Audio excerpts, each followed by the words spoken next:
Thanks for staying with us. I'm Bill O'Reilly in the Campaign 2016 segment tonight. One of Donald Trump's favorite themes is that the Democratic Party uses black voters, but does very little to help them in real life.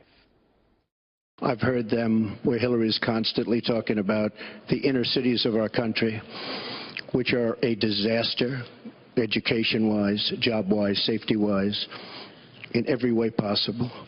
I'm going to help the African Americans. I'm going to help the Latinos, Hispanics.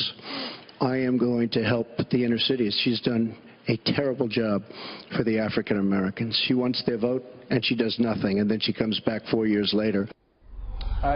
Joining us now from Washington, Jamila Bey, radio talk show host on WPFW-FM in D.C. So there's some truth to what Mr. Trump says, that African Americans, by many measures, including owning homes, education, are not gaining as much as they should be. Your reaction?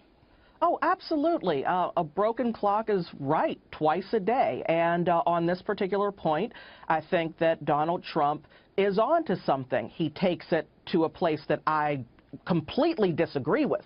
But absolutely, black people, Latino people, poor American people should be doing better in this wonderful and prosperous nation than they're doing. Okay, but the Democratic Party has been in charge of cities like Chicago and Baltimore, which are disaster areas.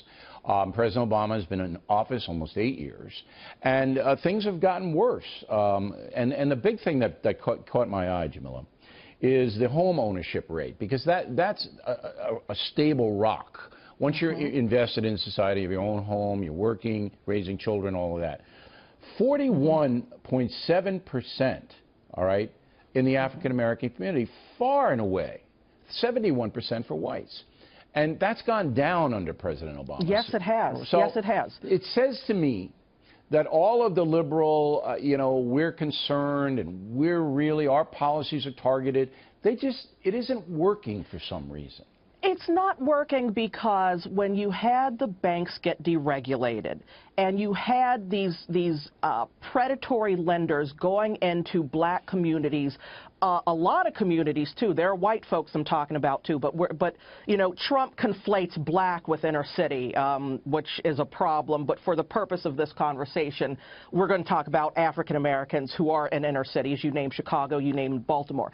But when you look at the predatory lending practices, the redlining practices where black folks could not go anywhere else, and then they can't get insurance, the rates that they pay for mortgages were higher, the mortgages they were given. That is, though, because the economy had collapsed because there were so many loans going out to people who weren't able to pay them. That happened after the systems were put in place to put people in certain areas and prevent them from ever getting out. Wait. If a black family has a balance sheet and has money in the bank and has a stable position, just like a white, they can get a favorable mortgage because mortgage rates are at an all-time low. The problem is that African Americans, they're not prospering. And the stats, every stat says it. More unemployment among blacks, especially about young black men. I'm going to argue with you. Lower educational scores. My demographic, African-American women are the most educated demographic in this country. More black women have bachelor's degrees than any other group. When we look at even voting rates, black women are more politically engaged. We outvote our numbers in this population. The proof is before your eyes. The proof is before your eyes in the inner cities in some areas. My friend, I live in the inner city, and when Donald Trump made it clear that I live in some wasteland, crime-infested third-world country, is very violent in black neighborhoods. I had to tell my friends, I wanted to let them know we live in a wasteland, but they were all at the cantina, and I couldn't make it, so I had to catch them at the dog park the next day. Wouldn't it be wise for African Americans to keep an open mind about the two political parties? 30 seconds.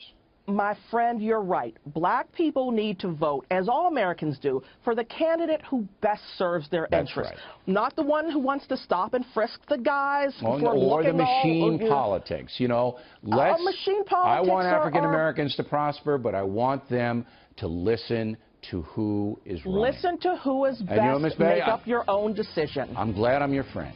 I appreciate you are my friend. Thank you for having me. It's a pleasure to have you on. And